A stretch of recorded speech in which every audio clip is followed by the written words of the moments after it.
Hey guys, this is Afik. In the last episode, we've set up all the styling we need for this Messenger app. We have a scrolling list of contacts, and once we click on a contact, we have the selected contact name here. The selected background is shown here, and then we have the feed of messages between us and the selected contact. Now, if you remember in the Messenger Composer component, we have defined that once we click on the Enter key, we trigger the method called send. This method will check if we have message text, and if the text is empty, it's not going to do anything. Otherwise, we'll emit an event called send with the message text, and then we clear out the input. Okay, so let's test out this functionality to make sure that it works. I'm going to type something in here and click enter. And as you can see, we get a console log for the text we just sent, which is the expected behavior, because inside our conversation.vue component, we are listening to the send event, and we trigger a method called send message. And this send message will just console.log the text. The only issue is that the message composer, the text area, will not get cleared. And the reason for that is because inside our message composer, we fire an event called keydown.enter. Now this keydown.enter event, the default action of the browser will be to go into a new line. Our expected behavior is to send a new message, so we need to make sure before we fire the event that we prevent the default behavior. So what we need to do is to accept this event and prevent the default action of the browser. So we can do e.prevent default, and now we can try refresh the page and select a contact and click hey, enter, and now the text area will get cleared out. Now we need to create a post event to the backend with the contact ID and the message text, so we can save this text in the database and then add this new message to the messages array right here. Okay, let's go back here into our conversation component, and we can remove the console log here. We can say that if we don't have a selected contact, so if not this dot contact, in this case we won't do anything, so we can just return. Otherwise, we can post the request to the backend using Axios, so we can do Axios post. We can go to /conversation send, and the data we need for this request is going to be a contact ID, which in this case is this.contact.id, and then we need text itself, which is the one we get from the event. And once we get the response back, we can grab this response, and we can do this $emit, and let's call this event new, and send out the response.data. Now what we want to do is send a post request to the backend, save the message, and in the response we want to get the text back here. Now once we get the text back, we don't want to perform another request to get the list of messages updated again, because we already have it locally. So what we can do is push the new message into the messages array. But the messages array we get here as a prop, and it's not defined here, so we need to emit an event to the parent so we can inject the message over there. Now we need to go back into the chat app, and inside our conversation we can say that at new, once we get a new message, I want to save new message. And let's create this method right here. Save new message, and we'll get the message text. And all we need to do here is this dot messages dot push, and we can push the text for the new message. Okay, now let's go into the controller and add this method. So contacts controller, we'll define a new method right here. We'll call the method send, and it will get the request. And now we want to create a new message. So message create, and the data we need for a new message is who we send the message from, and this is the authenticated user ID. Next we need to pass the ID of the user we're sending the message to. So this is coming from the request, so we have request contact ID. And finally, we need the text of the message. So text is going to be request text. Okay, now let's save this message into a new instance right here, and we can send it back to our Vue. We can do return a response JSON, and the response content is the message object. And now we've set up inside the conversation component that once we get the response back, we fire the new event. And the reason I don't do that before the Axios call is that for if the request failed for some reason, I'm not going to push a new message into my messages array. Okay, let's save this one. Now we need to add the route for that. So let's go into our route/web and create another one here called conversation send. It's going to be a post request. And we're going to call context controller and the method called send. Okay, let's go back into the browser, refresh, and test it out again. Click here and say, hey, click enter. See the network tab and the send, and I get the response back with the current message. And as you can see, here is our new message. Okay, now one thing I want to handle is once we click on a new contact, we need to scroll down the list to see the last incoming message. And every single time we fire a new message, we want to do the same. We want to always scroll down to the bottom of the feed. Okay, so now we can go into the feed component. So we have messages feed, and I'll define a new method here. And let's call this one scroll to bottom. This method will get no argument. And I need a reference to the feed container. In this case, it's going to be this element. So we can do ref and call this one feed. And now inside the method, I can do this $refs.feed .scroll top.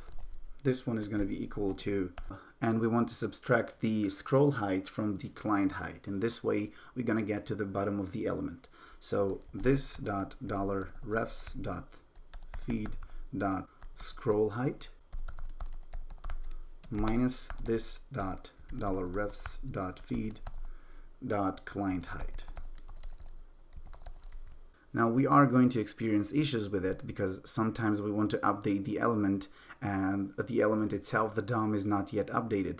So we want to set a small timeout to make sure that the DOM is already updated, and then we just scroll down to the bottom. So we can do set timeout and pass down a function that will do just that. And we're going to trigger it after, let's say, 50 milliseconds. Now, when exactly we want to call this method? We want to know when we click on a new contact. So when a contact is changed, we want to scroll down to the bottom of the feed. And once we have a new message inside our feed, we want to scroll down again. So what we can do instead of looking for those methods and then trigger this method, we can create a watcher here for those two properties. So we have one for contact, and we also have one for messages. And we can listen to changes on those objects because we define them as props we get inside this component. So we're going to get new contact here, we're going to get a new list of messages here, but we don't care about the arguments we get inside those functions. All we want to do is say this dot scroll to bottom in both of them. Okay, so once we click on a new contact, we're going to scroll to bottom, and the same once we update a new message inside our feed, we're going to scroll to the bottom. Let's try it out. Go back into the browser and refresh. I'm going to click on this one, and as you can see, I'm at the bottom of the feed. I can scroll up if I want to. Click on another contact and I get to the bottom. Let's send this guy another message and click enter, and as you can see, scroll down as well. Now we can go back into the more interesting part, which is interacting with Laravel Echo to send messages between those two contacts. And we need two NPM dependencies for this to work. One of them is going to be Laravel Echo, and the other one is Pusher.js to handle the live sockets for us. Let's go back into our terminal and cancel this one and do npm install save for Pusher.js and Laravel Echo. And when it's done, we can fire up the watch command again. We can do npm run watch and go back into our code. Let's visit the bootstrap file. And Laravel has already included for us the code we need to interact with Laravel Echo. We can comment this one out, and all the variables here are good enough for us. We're going to use Pusher as the broadcaster. We're going to have a key and the cluster inside our .env file. And the only thing we need to change in the .env file is that the broadcast driver is going to be Pusher.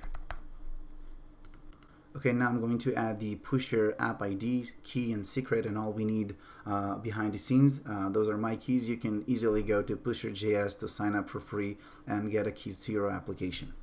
Now let's talk a little bit about Laravel Echo and how it works. We need to set up a few things in our Laravel application. First, we need a new event that we can trigger once something happens inside our application. Let's say a new message was created. We want to fire a new message event. And then inside this event, we can broadcast this message. We have a method called broadcast on, and we can create a new channel and pass in the name of the channel, and all the listeners for this channel will get a notification using pusher. So the first step for us is to go to the terminal and create a new event. We can do PHP artisan make event, and let's call this one new message. Okay, now let's visit this new message file inside our app events, and we want to make sure we pass to this event a message object. So we're going to get the object right here and make sure we use app message. Next, we're gonna set the message as a public property of this class, so we can use it down inside the broadcast on method. So we can do public $message, and then inside our constructor we can do this message is going to be equal to the message we got here.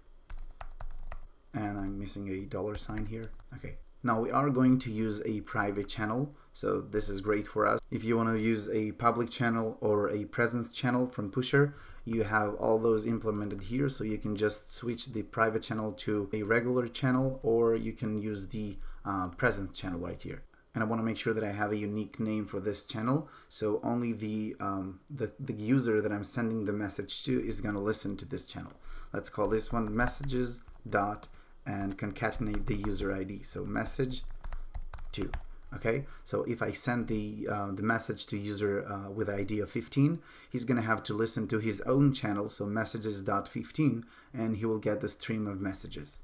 Okay, but this is not enough. Since this one is a private channel, we need to define some logic. So all the new members that want to join to this private channel will have to send their user ID, and we need to determine if they are authorized to use this channel.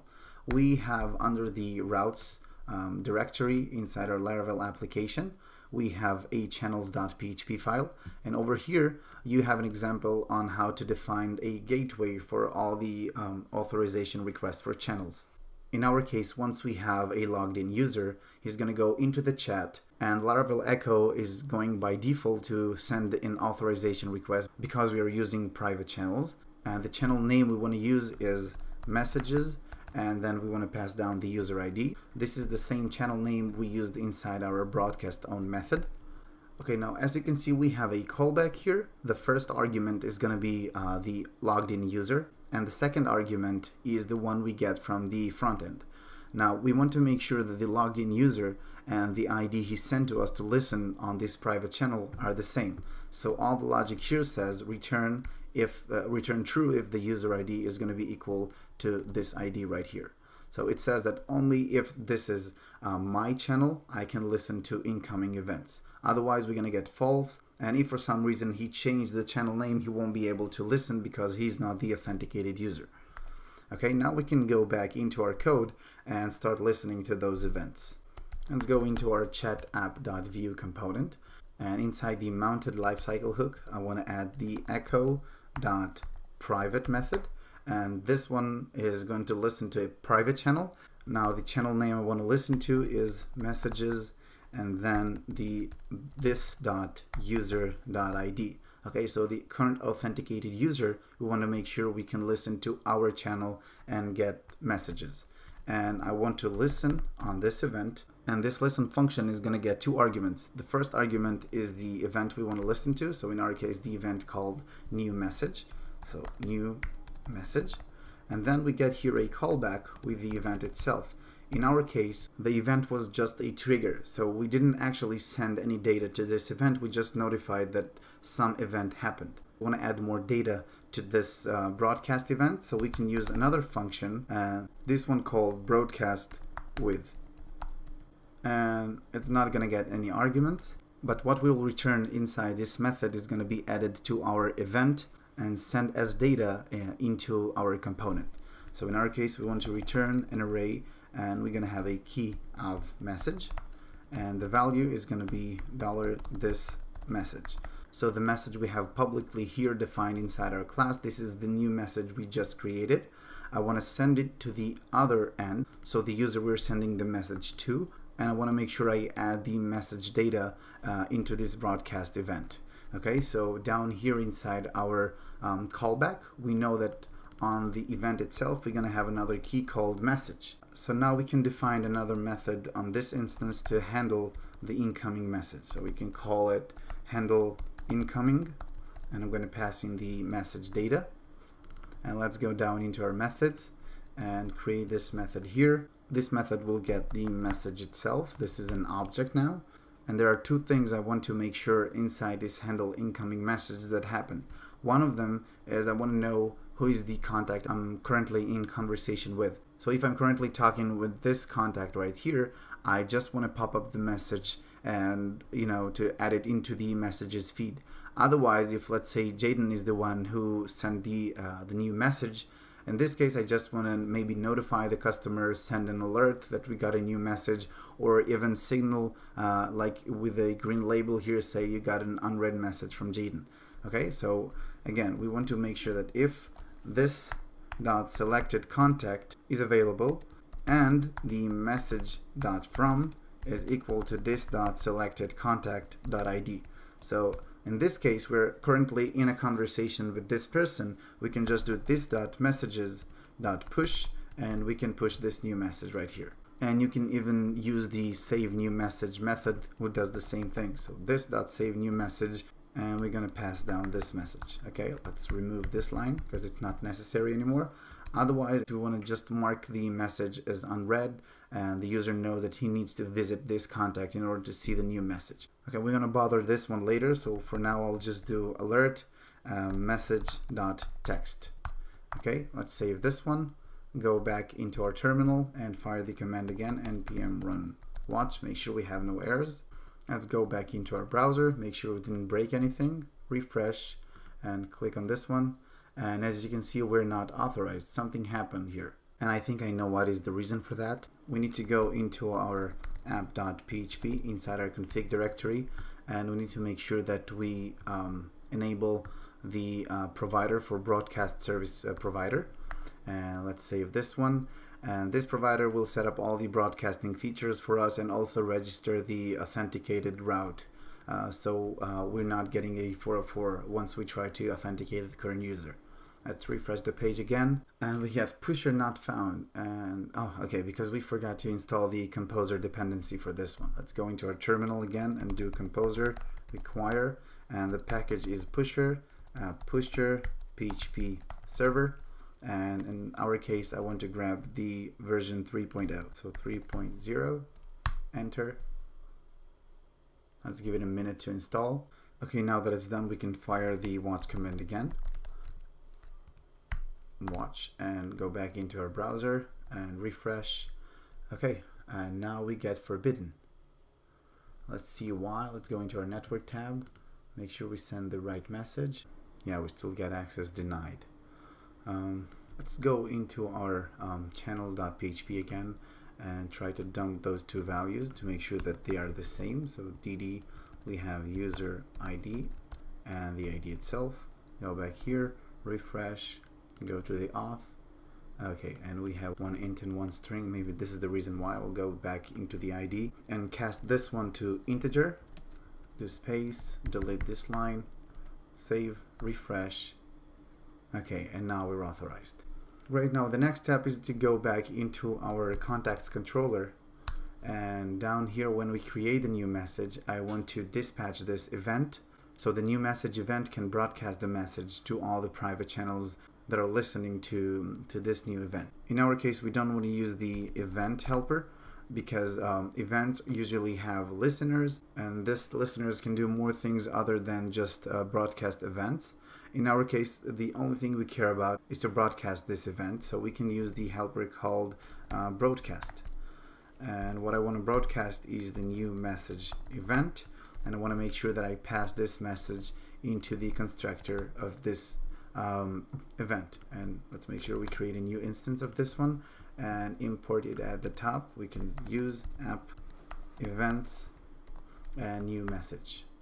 Okay, looking good. Let's go back here and refresh. Click here, try to type something, enter, and we get an error. Undefined variable message. Okay, inside our events, let's go into the new message event. And right, we need message here. We just had a typo. Let's save this one, refresh again, try to send another one, enter. Okay, now it gets sent. Let's log in with another browser. We'll grab the same route, go here, and try to log in, let's say, with this guy. Let's grab the email address and do this, and the password is secret again. Let's put them side by side to see what we're doing. Now, one issue I have here is that I always get my user as well, and this is because inside my contacts controller I've defined that I will get all the users. So I want to make sure that I do users where ID is not equal to this authenticated ID, and then get all of them. Now let's save this one, refresh this page and this page, and select those people right here. This is going to be this logged in user, and we're going to select this logged in user, and now we can have a conversation between both of them. Let's open up the developer tool in both browsers, see the console, make sure we have no errors. Okay, hello, and for some reason we're not getting the event. Let's make sure we have the flow right. Let's go into our contacts controller and we do broadcast an event. We call new message. We've implemented the two broadcast methods, and I forgot to implement the should broadcast interface. So implement should broadcast. Let's save this one. Let's try now, refresh this part and this part right here. Let's go back in the first contact and the first contact and another test, enter. And we got both of them because we forgot to return after the first condition is met. Inside the chat app component, we have this logic right here, and we forgot to return once the condition is met. Let's try now, refresh both of them and select the first contact, testing, enter, and now we get the message and we don't get the alert. Okay, let's try to send another message back to the other contact. Hello you, enter, and he got the message too. Great. Okay guys, this is it for this episode. In the next one we're going to take care of the logic on how to show unread messages and mark them as read in the database once we click on the contact. We'll take care of all the other features we want to have in this messenger. I'll put a link to my GitHub repo once this series is over. If you have any questions, you can leave them in the comment section down below. Thank you very much for watching. Don't forget to subscribe, and I'll see you in the next one. Bye bye.